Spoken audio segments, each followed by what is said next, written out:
Thank you for coming today, and this is a roundtable discussion for this whole project. There's so much we have experienced and we are still learning.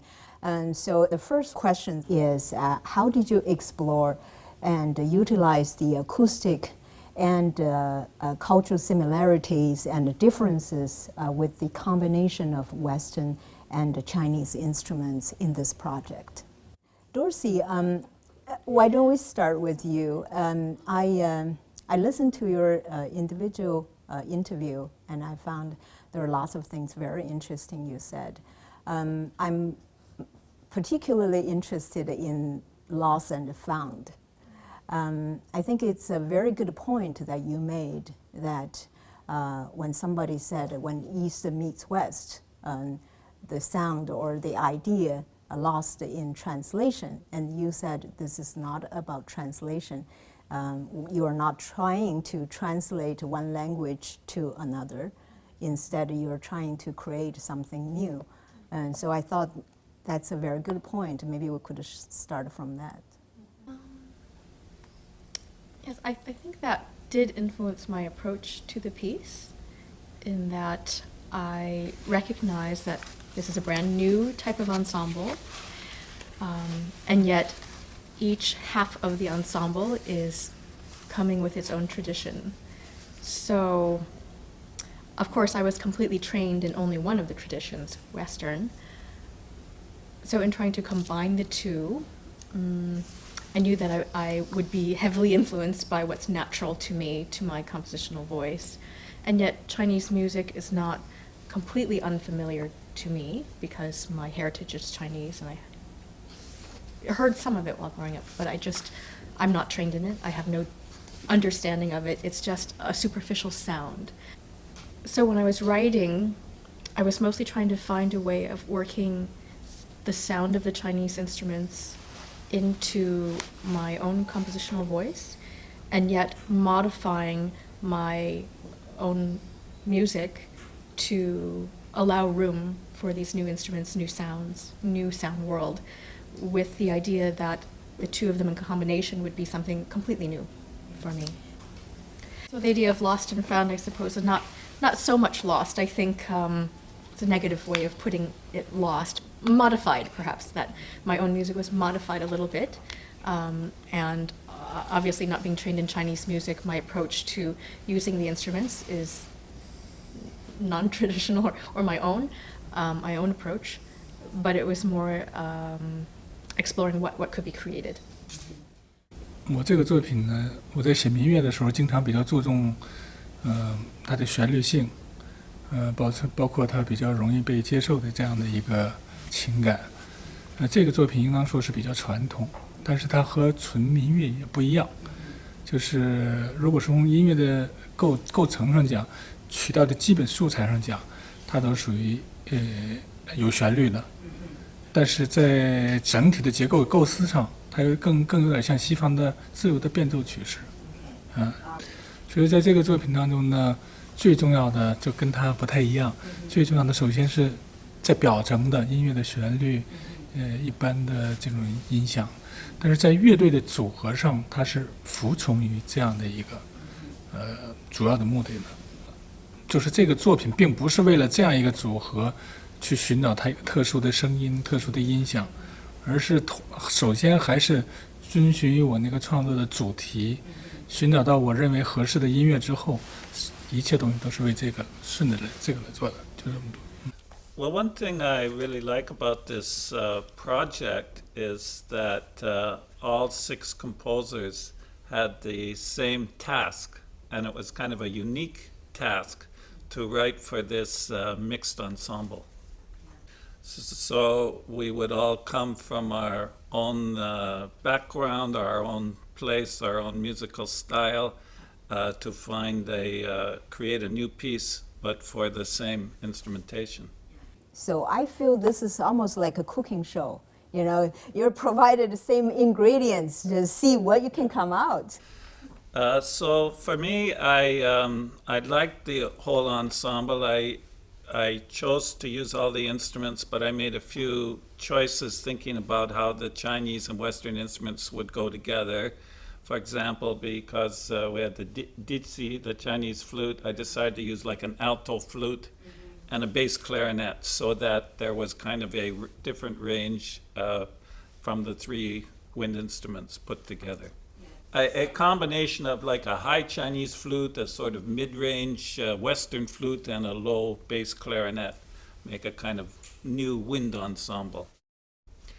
So for me, I've been hearing actually quite a few pieces here in Vancouver written by the composition community for different ensembles, cross-cultural ensembles, but I hadn't actually composed that. So I've been wanting to do that for some time, and I was very pleased to actually have this opportunity to do it in a mixed ensemble.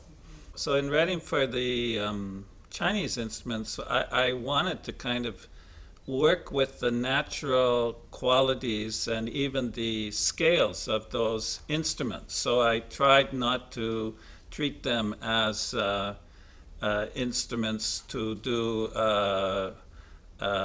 experimentation with in terms of new techniques. I tried to use their natural scales. So, for example, I used the traditional sheng, which has less notes than the chromatic sheng. And with the zheng, I actually did transform the tuning, but I used all the sort of Ds and work with some different scales in between. So maybe because of that, there was like a common harmonic language between the Western and Eastern instruments. And it was just something that came naturally out of, just trying to compose with the natural qualities of the instruments. 参与这个活动呢，这个创作呀，应该说是，sorry，应该说是为这个两种中西乐器在一起结合，从这个创作角度来出发，这应该是第一次尝试。我也对这两类的这个中西乐器呢也很感兴趣，也一直在考虑这些问题。我的那个硕士阶段呢，研究的主要领域是西洋的管弦乐队，那么博士阶段研究的主要领域是中国的民族管弦乐队的问题。所以其实中西乐器的结合一直是我这个在头脑当中一直考虑的问题。去年呢，有那个香港的一个基金会，然后他听到我那个有一个叫交响文学三国的一个 CD 啊，他听到那个唱片以后呢，他就找到我，他说很喜欢这个作品，然后希望能把这个作品呢，因为这个作品原来是为西洋管弦乐队加上个别的民族乐器，比如说古琴啊、箫啊、尺八呀什么的，都是独奏的。他说希望能够再加一个民族管弦乐队，然后再加西洋管弦乐队，两个乐队放在一起，让我愿不愿意我尝试，我就很感兴趣。我说那我就把这个作品重新配器。但是这个作品呢，毕竟它是重新配器的，不是从这个原始的，就是为了这些乐器考虑的，有这个差别。但是这个作品呢，应该说是两种乐器放在一起，你要从开始就要考虑每件乐器之间的关系，然后它们的组合什么的。所以呢，就这个作品在创作的时候呢，就考虑了很多这个中西乐器的乐器性能问题啊、结合的问题啊、音色的问题啊，所以这也是我非常感兴趣的一个领域。所以基本上呢，我的原则就是在运用每一件乐器的时候呢，就是考虑到一个是这个乐器本身的乐器性能，它应该说的语言，它应该出现的一种它自己的风格。第二方面就注重的它能不能适合于它的这个语言，能尽量的能够把我的这个创意和我要表达的东西展示出来。I find it a very interesting discussion. I wrestle with the similar ideas that I hear all of the composers talking about. Content of the musical materials, understanding the way the instruments work, and thinking of style and culture. As I was thinking about writing this piece, I once again wrestled with this idea, and was trying to find what it is that is the sort of the grain of all music, and I came up with the expression that I've been saying ever since, that music is sounds in time and space, and culture is the words used to describe it or that influence it. This is a reason I have trouble creating a narrative when I'm writing for a mixed ensemble. I have to leave the idea of thinking about style and culture out of my thinking. And so I start with a concern for the actual sound materials themselves, and then how I'm going to make it work with the instruments. So it's quite abstract, but it's very important, as everyone has said, to really understand the acoustic and performance practice of all of the instruments. The music I write does not create a story. I don't create a story, but if the audience wants to create a story, they're free to do that. And that's why I called the piece The Bridge, but I did not add any more metaphors to the title. It's the bridge that anybody who's listening can come and hear the music and see whatever scenery they want to see. Let me say that in Chinese first. 那么这个问题呢，也是跟声音有关系的。好像觉得哈，就是这个从总的来讲，当然有不同的情况。从总的来讲，就是中国的音乐家写出来的东西都比较宏大，交响性很强。那么相对来讲呢，西方的这个很多的室内乐的作品，都是小型的，那么比较突出个别的乐器。那么一件一件的声音，就是总体从这个声音的音量和组合上来讲，从和声啊各个方面来讲，都好像比中国的这些东西要窄一些。In general, this is very generalized question that Chinese composers tend to write something really big, as if they're thinking from a symphonic point of view. In contrast, Canadian composers have more compositions that written in a chamber music kind of approach, individual instruments and individual sound, and not very much a big sound, but small, detailed, elegant sound. I just wonder if there's a reason behind that, and how do you feel about that? So I will ask the Chinese composers to answer that first. 这是一个非常非常有意思的一个话题。在我看来，就稍微说得远一点，在当今世界上的音乐教育，作曲家的在大学里学习教育教学，主要的侧重点都像您讲到的这样，大学的教育更多的注重是室内乐、室内性吧，不一定叫室内，和探索性，就教师们、学生们的学习重心重点，这是一个学术发展非常重要的。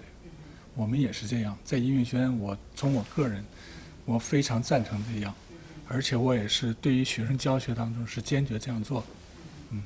刚才说的就是要强调的，不是指的在音乐学院当中室内乐是创造的重点室内性，但是这是作为学者、作为作曲家对于学术负责任的一种非常重要的态度。作为作曲家，特别是在中国，我觉得还有另外一层意义，就包括我个人，就是不仅对学术负责，还能对社会、对更多、对历史、对文化负责任，承担义务。这就是说，在创作当中，在作品当中，有的时候可能会很学术，对我来讲，有的时候又非常非常的社会化。你说这两种合在都有，不是，就是有的时候这样，有的时候这样，有的时候容易听一些，有的时候普通的人容易听一些，有的时候就不容易。这次我选择这个题材，好像在这个里边，是这样的，就是因为我喜欢了那首诗，按照他的那种故事，他的那个里头提供出一个故事情节来做，所以无论他是有的时候弱，有的时候强，都是顺着这个情节戏剧的发展来做的。这个作品是一个标题性的，不是一个很抽象的。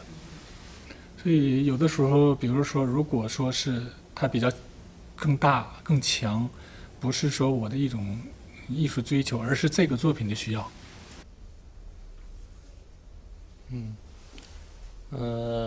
我的作品呢，实际上是，从大的到室内乐的各种各样类型都有，也不是那个所有的作品都强调交响性。实际上，每一部作品都有它自己的价值取向和音响上的追求。这部作品呢，因为它内容可能涉及到这个一些战争的这种恐怖啊、场面呐性的东西，会有这样的一些音响设计。Sounds like we're all working in the same way. Big projects, big public projects for orchestra or opera, and chamber music, more experimental. And The question I have is, can the instruments work well as a large ensemble as Dr. did in Hong Kong, or it's more appropriate to keep them in a smaller setting? That's an interesting question. I mean, you might have more balance issues perhaps in a sort of mega orchestra combining Chinese instruments and Western instruments. But even some of the Chinese instruments have quite different dynamics, like the suona. Is that the right? It's quite loud, you know. But the more you mix, maybe the more problems with balance you might find. 实际上，这两类的乐器放在一起，确实有很多问题。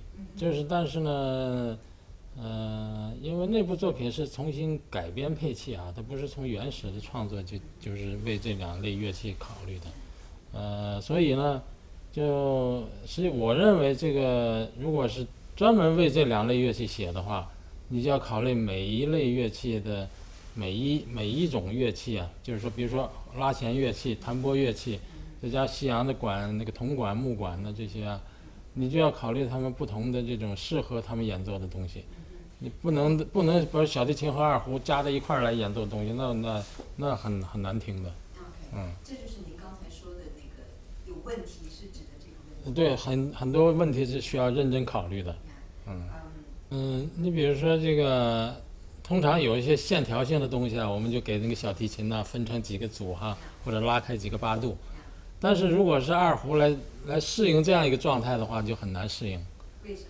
因为二胡的高音区很差的，然后它的音色结合在一起，它也有个那个音色和那个律的问题，很难结合在一块儿。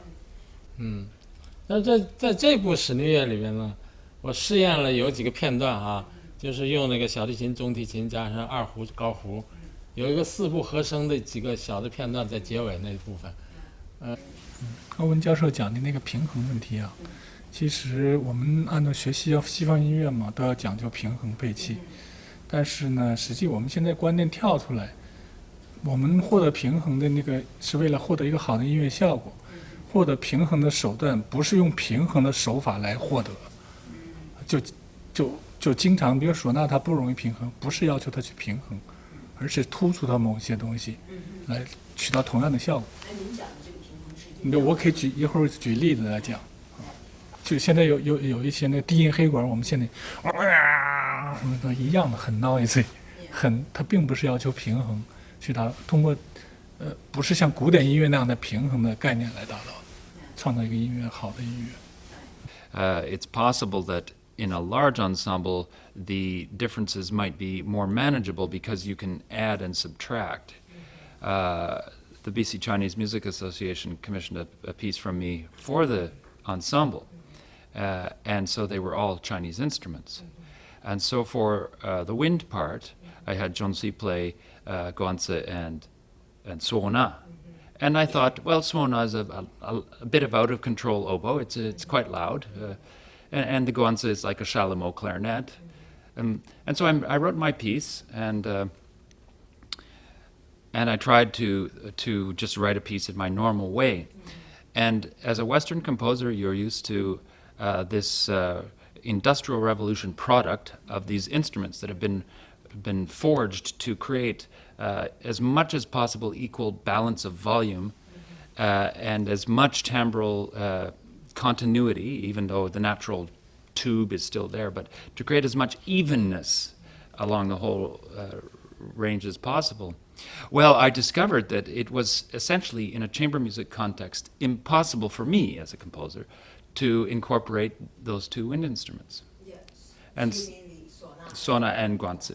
And so after the premiere, the Vancouver Intercultural Orchestra wanted to perform the work and asked me if I wanted to make any adjustments. And so I replaced those two instruments with clarinet, and then the piece works perfectly. So there are some ingrained things that we have a training, and this training comes out in these situations where you discover, despite best intentions, you can't quite make it work. I'm wondering if part of the reason for the Canadian compositions being more chamber is that the Chinese instruments are new to us. And it's like getting a new toy where you want to feature that toy, I guess I have a 2-year-old daughter, so I'm thinking toys, but it's something new, and you want to bring out that feature, you want to highlight it, because it's unique, I think, at least to our work, even in combination with the Western instruments. It's not that we don't favor the Western instruments, I guess I should speak for myself, but I do find that looking in my piece, when I do have solo lines or something that I wanted to be the focus of the composition, I was drawn to using the Chinese instruments. Mm-hmm. Well, I thought it was a terrific opportunity. The mixing of the instruments was kind of liberating in a way. It was more interesting than just writing for an ensemble of only Chinese instruments, although I'd be delighted to do that as well. It was just because it was a new ensemble, it was a new opportunity, and kind of what I gained from it, and I would like to say I appreciated very much the opportunity to have the workshops and the reading sessions, because when I, particularly with the Chinese instruments, when I heard the playing, then I could make adjustments. But overall, I learned that the ensemble could work very well together, and that I could write music I wanted to write within this rather unusual mixed ensemble. And I'm looking forward to the concert today to hear all the 6 pieces together all at once. And I appreciate very much the opportunity to have Dr. Tong and Dr. Wang here. And it would be interesting to me to actually see how this concert would be like in China, or what would it be like, or how would it be received somewhere else also, because I think there's also a opportunity beyond us and the musicians to see how this experiment, if you like, translates for audience in different places. 我觉得这个事情呢，既很有意思又很有意义。那很有意思的就是这个违约创作，是特意为这2类乐器的一个组合的一个室内乐团哈，那就是你的目标就很确定了，就是为这2类乐器写的。很有意义的就讲，就是说将来是不是有可能这2类乐器在100年、200年、300年以后，这个就成为一种乐队的重新组合的一个成员，这个都是很难说的。我在我那个三国的那个序曲的那个作品里边呢，因为那个序曲主要是铜管乐和打击乐，然后我在创作的时候，就原来创作的时候，就是我就加了一组唢呐，我就想把这个中国西方铜管跟中国的那个唢呐呀，给它放在一起试验试验，看了这个声音会有什么样的一些很有意思的探索的东西。然后那是3个声部的唢呐一起。是3个声部的唢呐，不是3个，等于每个声部还可以叠成2个、3个唢呐一起。但是这个就刚才探讨那个问题，就是说这2类乐器它那个音乐语言的风格是不一样的，所以你得要给他写不同的东西，而不是说那个在他同时发响奏一个和弦的时候，怎么样把那个声音呢，什么大一点、小一点，然后这音色呀，同时发响的东西给它平衡，这个实际上有时候很难平衡的。It's interesting that he tells that story because I actually had a flash on exactly that combination about 4 minutes ago. That and it's in the idea of you know, after the Second World War, the international new music style, as it was actually called, pushed instrumentalists to make as many different sounds on their instrument as they could, and. It was just it was a sign of the times, I guess. Experimentation, science was very popular. The notion of expanding the sound resources of instruments was very, very important and written into a lot of new scores. And so, especially in Europe, musicians learned to scratch, bang, prepare, alter, and so on to make new sounds, always looking for new sounds. But it seems to me that if we can combine these two orchestras, then we have a whole new sound resource that goes back to, that can start with fundamental notions of combining colors, blending them, contrasting them, and so on. And so it's actually a huge new resource that would allow us to increase the sound resources even further. To Canadian composers, my question is, when you compose for non-Western instruments, how to borrow an instrument from a culture, at the same time respect the culture itself. 象征性的文化之间的结合，在中国的音乐家里，在中国的作曲家当中，或者中国的国家政策当中，有没有作为是一种像加拿大这样的 multicultural 的这种性质？这个问题呢，我自己的理解哈，就是这个，实际上中国你从历朝历代到现在，你看那个最鼎盛时期的那个朝代啊，它都是开放的，而且是外来文化很多，它兼收并蓄。你像中国的管弦乐队啊，实际上那些乐器真正是你说是中原的乐器，或者是代表中国的乐器，可能也就是古琴。其他的像笛子、二胡啊，这些都是从西域或北边呢传过来的乐器，真正的是没有一件是中国，你说是中国的说是哪个民族本民族文化的，它实际都是外来的，所以这个它是有一个这个就是很包容、很开放的一个过去的一个历史，然后但是呢。我觉得它这个就是把很多外来文化吸收进来以后啊，它有个消化过程，最后就变成它的一个什么样的一种它自己的一个东西了。它有这种消化和那个重新衍生的这样一个过程，而不是说像你的那个是你的，我这个是我的，然后他的是他的，然后各自是各自的，它好像这些东西就不是那样的状态，它就最后全融成一个东西了。它有这样一个我自己的感觉。我觉得这个世界上呢，现在都愿意以东方文化、西方文化来谈问题。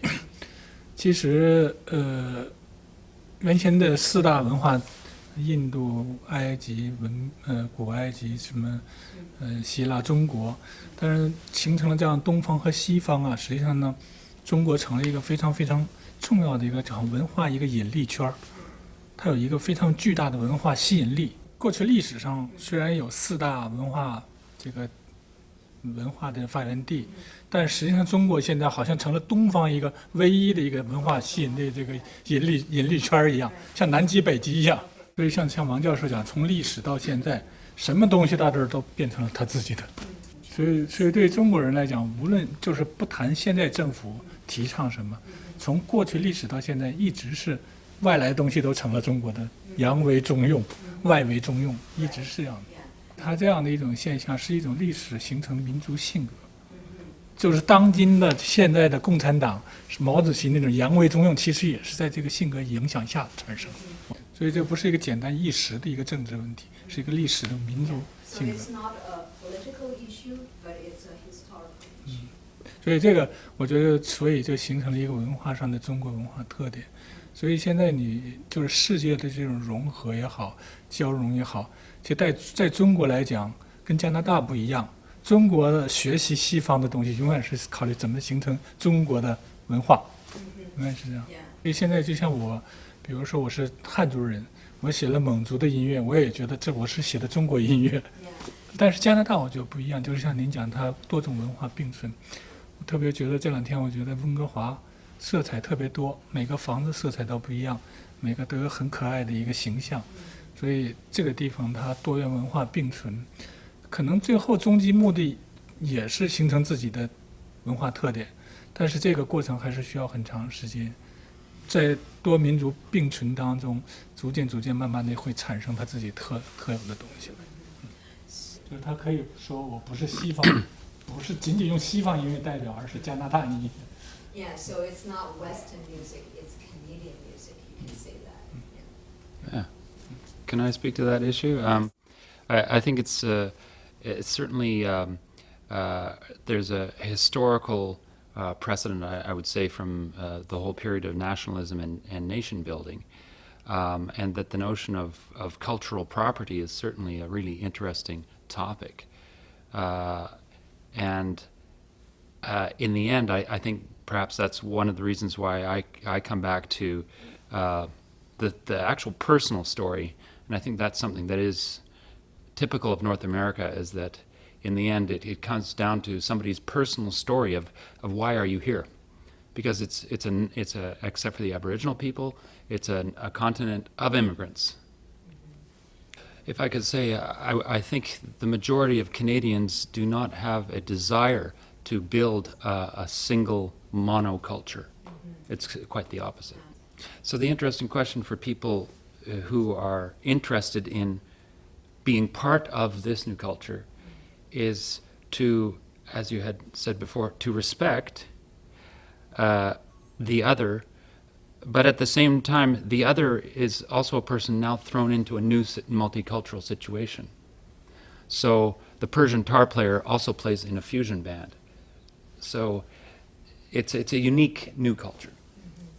I think there's a difference between the political policy around multiculturalism and the collaboration of artists on the ground in working together. And politically, I would agree with John's comments and Dr. Tong's observations about Vancouver. There's also, of course, we should mention the First Nations or Aboriginal people, and there's always this important issue around the culture of Canada, is what is the relationship between First Nations people and all of the others of us that came later. So I do think politically Canada has respect for the many different cultures, but I think it's actually more interesting what is sort of happening on the ground, if you like, in a city like Vancouver, where we have now, and over the last 20 years, we've had a lot of very fine musicians, let's say, if we're talking about music, who have come here from all parts of Asia and from all Africa and many other places. And sort of what has come out of that is all kinds of different ensembles or different opportunities. And I think in some ways Vancouver is a little more experimental in that respect, just in terms of musicians and composers and ensembles working together. And that is quite apart from multicultural policy. It's like artistic experimentation. So for me, the piece I composed was actually inspired by Chinese calligraphy from around 1120, but I didn't try and create a multicultural piece. I did try and respect the sound of the instruments and the performers of those instruments, and to learn something about that and let that guide me a little bit where I would go. But I think it's kind of interesting to see how each person might find their own way within this new kind of global artistic world, which is very strong here in the city of Vancouver. I guess I'll speak more to a personal side because I'm reflecting on what John said is that, a lot of, as a composer, a lot of what you write or all of what you write depends heavily on your own experience, your own interests, and your own identity as a musician. And I've thought a lot about culture and identity in my music because I was born to Chinese parents, raised in the US, but lived in Taiwan and moved to Canada, and all my training is European. And what does that mean as a composer and influences and culture? And it's something that I still don't know. I know definitely having all my musical education be Western, I always felt there was something lacking or something incongruent about my cultural identity and my musical identity. So I think for composers, it's oh, and on top of all of the background, I have my own musical interests as well, where I actively go seek out certain experiences. So I think for every composer, it's to find a balance between just recognizing who you are, where you've been, and also, of course, wherever your interests lead you, so that every composer is going to come at this idea of multiculturalism in a different way, some of them subconsciously, some of them very consciously and actively. But I think we're right in that it very much does define, if not Canada, definitely Vancouver, because we are just such a multicultural city.